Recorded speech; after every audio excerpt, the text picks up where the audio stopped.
नमस्कार बच्चों। कक्षा 7 विषय संस्कृत। बच्चों आज हम पाठ 10 पढ़ेंगे। अम्बा पुत्रयो वार्तालापः। माता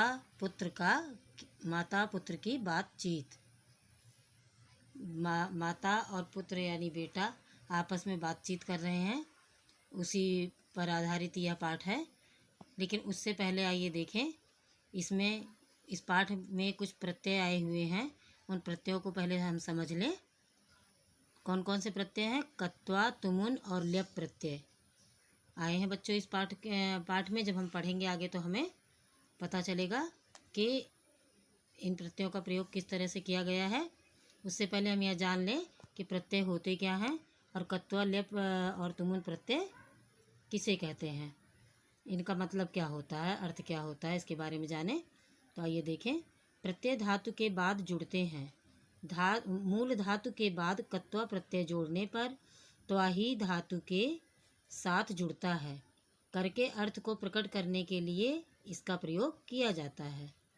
कत्वा प्रत्यय का प्रयोग बच्चों कर के अर्थ के लिए किया जाता है, किंतु यदि धातु से पहले उपसर्ग लगा हो तो इसी अर्थ के लिए, अगर धातु से पहले उपसर्ग लगा हुआ है तो इसी अर्थ के लिए कत्वा के स्थान पर ल्यप प्रत्यय लगाया जाता है। ल्यप प्रत्यय जोड़ने पर या ही धातु के साथ जुड़ता है के लिए अर्थ को प्रकट करने के लिए तुमुन प्रत्यय लगाया जाता है। इसे जोड़ने पर तुम ही धातु के साथ जुड़ता है। जैसे यहाँ पर उदाहरण दिया हुआ है, लेकिन मैं आपको एकदम मतलब अलग अलग करके तीनों प्रत्यय को सही तरीके से आपको समझाऊंगी। मैंने कॉपी में लिखा है, तो आइए देखें बच्चों। यह आपका गृह कार्य है जिसे आपको अपनी कॉपी में लिखना है। आइए देखें। प्रत्यय धातु के बाद जुड़ते हैं। यह बात आपको समझ में आई? धातु क्या होती है? जो हम जैसे पठ धातु हम कहते हैं कि पठ धातु है या लिख धातु है। इसका मतलब पठ धातु में पठत पढ़ता पठंती रूप चलता है, लिख धातु में लिखत लिखता लिखंती रूप चलता है। तो मूल शब्द क्या हुआ उस धातु का? पठ और लिख। इसी तरह से पश्य है, गच्छ है, अनेक धातुएं हैं। तो इसी को इन्हीं के साथ जो है इन प्रत्ययों को जोड़कर जो है एक नया शब्द बनाया जाता है। तो आइए देखें। सबसे पहले कत्वा प्रत्यय क्या होता है? मूल धातु के बाद कत्वा प्रत्यय जोड़ने पर त्वाही धातु के साथ जुड़ता है। जब मूल धातु में हम कत्वा प्रत्यय जोड़ते हैं तो इसका आधा का जो है वो नहीं जुड़ता है, केवल त्वाही इसके साथ जुड़ता है धातु के साथ। कत्वा का अर्थ क्या है कि कर के अर्थ को प्रकट करने के लिए इसका प्रयोग किया जाता है। जहाँ पर कर के अर्थ का जो है प्रकट किया जाता हो वहाँ पर कत्वा प्रत्यय का प्रयोग किया जाता है। जैसे उदाहरण के लिए हमने देखो यहाँ पर लिखा है पठ धन कत्वा बराबर क्या बना शब्द? पठित्वा। अब देखो पठ का मतलब होता है पढ़ना, लेकिन आप देखिए कत्वा प्रत्यय धातु के बाद लगने पर किस तरह से अर्थ में परिवर्तन ला देता है। पठित्वा। पठित्वा का अर्थ क्या हुआ? पढ़ कर। अब पढ़ करके हो गया ना। यही कह रहे हैं ना कि कर के अर्थ को प्रकट करने के लिए इसका प्रयोग किया जाता है। तो कर के अर्थ को प्रकट करने के लिए कत्वा प्रत्यय का प्रयोग किया गया। तो पठ का अर्थ होता है पढ़ना, लेकिन इसके साथ कत्वा प्रत्यय का प्रयोग हुआ तो पठित्वा बना शब्द, और जिसका अर्थ हो गया पढ़ कर। पढ़ना और पढ़ कर दोनों में अंतर हुआ नहीं। इसी तरह से गम। गम का अर्थ होता है जाना। गम का अर्थ हुआ जाना, लेकिन कत्वा प्रत्यय का प्रयोग हुआ तो गम धन कत्वा बराबर क्या शब्द बना? गत्वा। गत्वा का अर्थ क्या हुआ? जा करके या जाकर। गम का अर्थ हुआ जाना, लेकिन यहाँ पर क्या अर्थ बन गया? गत्वा शब्द बना तो जाकर या जा करके। ल्यप प्रत्यय है बच्चों। इस ल्यप प्रत्यय भी करके अर्थ में ही प्रयोग किया जाता है, लेकिन इसमें थोड़ा सा परिवर्तन है। धातु से पहले उपसर्ग लगा हो।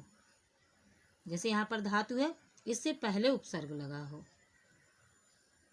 तो करके अर्थ को प्रकट करने के लिए कत्वा के स्थान पर ल्यप प्रत्यय का प्रयोग किया जाता है।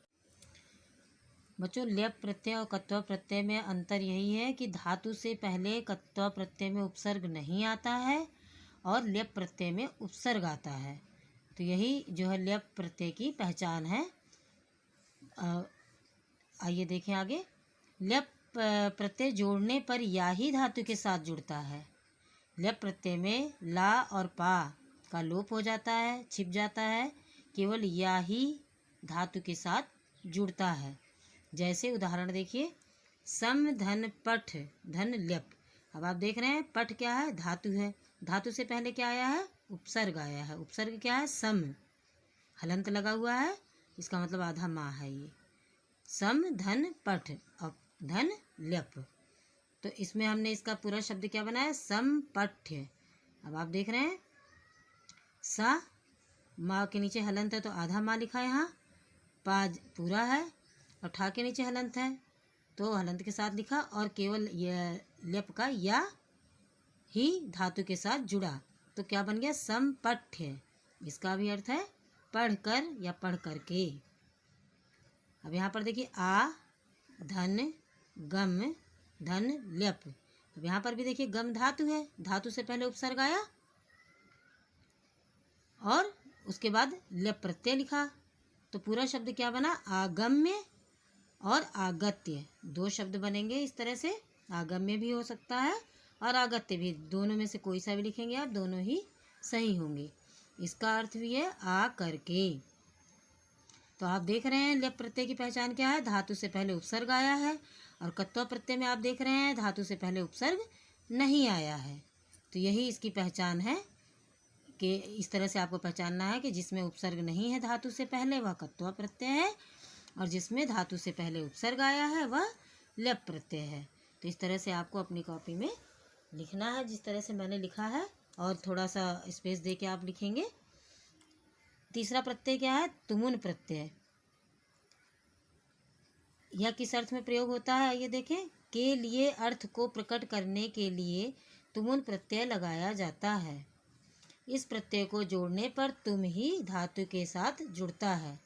कह रहे हैं कि तुमुन प्रत्यय का प्रयोग जो है वो के लिए अर्थ को प्रकट करने के लिए किया जाता है, और तुमुन प्रत्यय का केवल तुम ही धातु के साथ जुड़ता है।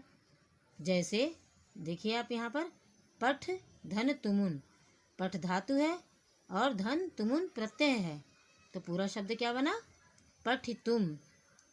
अर्थ क्या हुआ इसका, पढ़ने के लिए। अगला है खाद धन तुमुन बराबर खादितुम। तो देख रहे हैं खाद धातु है, तुमुन प्रत्यय है, केवल इसके साथ आप देख रहे हैं खाद धातु के साथ केवल तुम ही शेष जुड़ा इसमें, और उ और ना उन जो है वो हट जाता है, वो उसका लोप हो जाता है, उसको नहीं जोड़ा जाता है, केवल तुम ही धातु के साथ जोड़ा जाता है। तो शब्द बना हमारा खादितुम। इसका अर्थ है खाने के लिए। तो बच्चों आपने देखा किस तरह से कत्वा ल्यप और तुमुन प्रत्यय का प्रयोग धातु के साथ किया जाता है, और जुड़ने के बाद ये प्रत्यय धातु के अर्थ में परिवर्तन ला देते हैं। तो आइए अब पाठ में देखें कि इन प्रत्ययों का प्रयोग किस तरह से पाठ में किया गया है।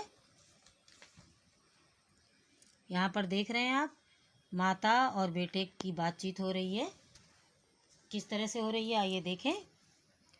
कुत्र गंतुम सज्जः असि श्रेयस। कह रहे हैं कि कहाँ जाने के लिए तैयार हो श्रेयस। अस का अर्थ है तुम, तो श्रेयस तुम कहाँ जाने के लिए तैयार हो। अब देखो यहाँ गंतुम आया ना, तुमुन प्रत्यय है, इस तरह से पहचानोगे आप, तो के लिए आया ना। श्रेयस असि का अर्थ है तुम, कुत्र का अर्थ है कहाँ, गंतुम का अर्थ है जाने के लिए, सज्जा का अर्थ है तैयार हो। श्रेयस तुम कहाँ जाने के लिए तैयार हो। बेटा कह रहा है माता से अब कि अहम तु मित्रैः सह धावन प्रतियोगितायां भागम ग्रहीतुं गच्छामि। अहम का अर्थ है मैं, तू का अर्थ है तो, मित्रैः मित्रों के, सह का अर्थ है साथ, धावन प्रतियोगितायाम, धावन प्रतियोगितायाम का अर्थ है दौड़ने की प्रतियोगिता में, भागम भाग ग्रहीतुम लेने के लिए गच्छामि जा रहा हूँ। मैं तो मित्रों के साथ दौड़ने की प्रतियोगिता में भाग लेने के लिए जा रहा हूँ। माता कह रही है अहम तु त्वया सह आपणम गत्वा तुभ्यं नवीनानि वस्त्राणि आनेतुम इच्छामि। अहम का अर्थ मैं, तू का अर्थ तो, अव्यय शब्द है बच्चों यह। त्वया सह तुम्हारे साथ, आपणम बाजार, गत्वा का अर्थ है जा करके, आपने देखा कत्वा प्रत्यय है, करके अर्थ आया जा करके, तुभ्यम तुम्हारे लिए, नवीनानि नए, वस्त्राणि कपड़े, आने तुम लाना चाहती हूँ। इच्छामि का अर्थ है चाहती हूँ। मैं तो तुम्हारे साथ बाजार जा करके तुभ्यम तुम्हारे लिए नए कपड़े, आने तुम लाना चाहती हूँ।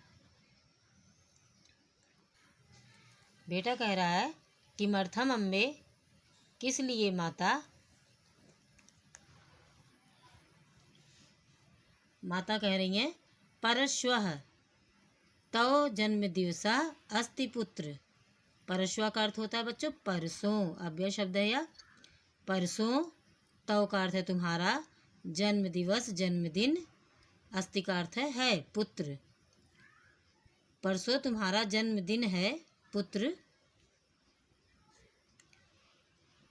बेटा कह रहा है श्वः गमिष्यामि अम्बे। श्वः का अर्थ है कल, परस्वा का अर्थ हो गया परसों, यानी एक दिन छोड़कर, जैसे आज के बाद कल, उसके बाद परसों। और श्वः का अर्थ है कल, आने वाला कल के लिए बच्चों यह शब्द अव्यय शब्द है। इन सबको आप अच्छे से नोट करते रहिए और याद भी करिए। कल जाऊंगा माता, कह रहा है कि माता श्वः कल गमिष्यामि जाऊंगा। तदैव श्रेयस्य मित्रम विशाला आगच्छति। तदैव का अर्थ है तभी, यह भी अव्यय शब्द है। तभी श्रेयस का मित्र विशाल, आगच्छति का अर्थ है आता है। तभी श्रेयस का मित्र विशाल आता है। विशाल कह रहा है अरे श्रेयस शीघ्रम कुरु, अरे श्रेयस शीघ्र करो, जल्दी करो।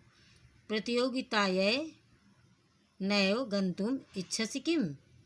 प्रतियोगिता के लिए नहीं जाना चाहते हो क्या। अरे श्रेयस जल्दी करो, प्रतियोगिता के लिए नहीं जाना चाहते हो क्या। श्रेयस कह रहा है अहम तु सज्जा अस्मि। मैं तो, सज्जा का अर्थ है तैयार, अस्मि का अर्थ है हूँ, मैं तो तैयार हूँ। माता कह रही है परंतु एकम सेब फलम खादित्वा गच्छ आनयामि अहम। परंतु लेकिन एक सेब का फल, खादित्वा खा करके, गच्छ का अर्थ है जाओ, लेकिन एक सेब का फल खा करके जाओ। आनयामि अहम मैं लेकर आती हूँ, आनयामि मैं लेकर आती हूँ। श्रेयसा सेब फलम गृहीत्वा खादति, विशाला अपि गृहीत्वा खादति। श्रेयस सेब को गृहीत्वा का अर्थ ले करके खाता है, विशाला विशाल अपि का अर्थ भी ले करके खाता है। श्रेयस सेब को लेकर के खाता है, विशाल भी लेकर के खाता है। फल खाकर बच्चों विशाल, श्रेयस और विशाल दोनों जो है माता को प्रणाम करते हैं। तो आइए देखें संस्कृत में किस तरह से करते हैं। श्रेयस कहता है प्रणमामि अम्बे, प्रणाम माता। विशाल कहता है अहमपि प्रणमामि। अहम का अर्थ है मैं, अपि का अर्थ है भी, मैं भी, प्रणमामि प्रणाम करता हूँ। माता आशीर्वाद देती है विजयी भूत्वा प्रथमम स्थानम च प्राप्य आगच्छतम। विजयी भूत्वा का अर्थ है होकर, प्रथम स्थान प्राप्त करके आओ। कह रहे हैं कि विजयी होकर, और चा का अर्थ है और, प्रथम स्थान प्राप्त करके आओ। प्राप्य का अर्थ है प्राप्त करके, विजयी होकर और प्रथम स्थान प्राप्त करके आओ। धन्यवादाः अम्बे, बेटा कहता है धन्यवाद माता। उभौ मातृपादौ स्पृष्ट्वा गच्छतः, उभौ का अर्थ है दोनों, मातृपादौ माता के पैरों को, स्पृष्ट्वा स्पर्श करके, गच्छति जाते हैं, दोनों माता के पैरों को स्पृष्ट्वा स्पर्श करके गच्छता जाते हैं। तो देखा बच्चों आपने पाठ में किस तरह से कत्वा प्रत्यय का और तुमुन प्रत्यय का जो है लेप प्रत्यय का प्रयोग किस तरह से किया गया है। आपको इस तरह से जब प्रत्यय का ज्ञान होगा तो आप भी संस्कृत को जब हिंदी में अनुवाद करेंगे तो इस तरह से आप जो है इन अर्थों का प्रयोग करेंगे वहाँ पर। तो आप यहाँ देख रहे हैं पाठ में जितने भी लाल रंग से शब्द लिखे हुए हैं ये सब हमारे प्रत्यय ही हैं। यहाँ पर आप देख रहे हैं कि प्राप्य लिखा है तो ये लेप प्रत्यय है, और भूत्वा है, कत्वा प्रत्यय है। इसी तरह से जो है आपका आने तुम है तो तुमुन प्रत्यय है का प्रयोग किया गया है। तो आप अच्छे से इस पाठ को पढ़ेंगे और जो गृह कार्य मैंने प्रत्यय का दिया उसे आप अपनी कॉपी में लिखेंगे। आइए अब शब्दार्थ देखें। शब्दार्थ बच्चों संस्कृत में शब्द दिए हुए हैं यहाँ पर और हिंदी में अर्थ उनके सामने हैं। संज्ञा शब्द है लिखे हुए। पहला है धावन प्रतियोगिता, इसका अर्थ है दौड़ने की प्रतियोगिता। सज्जा का अर्थ है तैयार। उभव का अर्थ है दोनों। तदैव का अर्थ है तभी। अव्यय पदानी है शब्द है बच्चों, अव्यय शब्द है। श्व का अर्थ है कल यानी आने वाला कल। परश्व का अर्थ है परसों, इसका अर्थ भी आने वाला कल है लेकिन परसों का अर्थ होता है जैसे आज के बाद कल छोड़ के परसों कहते हो तो उसी को हम संस्कृत में परश्व कहते हैं। और आज के बाद जो कल आता है उसको हम श्व कहते हैं। क्रिया पदानी क्रिया शब्द है बच्चों। असि का अर्थ है तुम हो। इच्छामि का अर्थ है मैं चाहता हूँ या चाहती हूँ। इच्छसि का अर्थ है तुम चाहते हो या चाहती हो। आनियामि का अर्थ है लाता हूँ, मैं लाता हूँ। यहाँ पर अहम के साथ मैं है तो इसलिए यहाँ पर अहम नहीं दिया हुआ है लेकिन मैं दिया हुआ है बच्चों। लेकिन आनियामि का अर्थ है लाता हूँ या लाती हूँ। आगच्छतम का अर्थ है तुम दोनों आओ। और यहाँ पर देखिए प्रयुक्त प्रत्ययुक्त पदानी, जो प्रत्यय प्रयोग किए गए हैं उन शब्दों को, जिन शब्दों में प्रत्यय प्रयोग किया गया है उन शब्दों को यहाँ पर लिखा गया है। गंतुम का अर्थ है जाने के लिए। ग्रहीतुम का अर्थ है लेने के लिए। आनेतुम का अर्थ है लाने के लिए। खादित्वा का अर्थ है खाकर। स्पृष्ट्वा का अर्थ है स्पर्श करके। भूत्वा का अर्थ है होकर। प्राप्य का अर्थ है प्राप्त करके।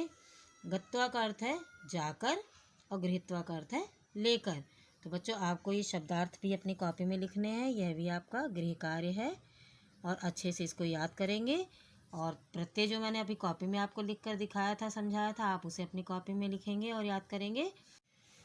बच्चों आप अपना कार्य पूरा कर लें, अगले सप्ताह आपकी कॉपी चेक होगी और जितना भी कार्य अब तक कराया गया उसे अच्छे से पूरा करें और सफाई का विशेष ध्यान रखें।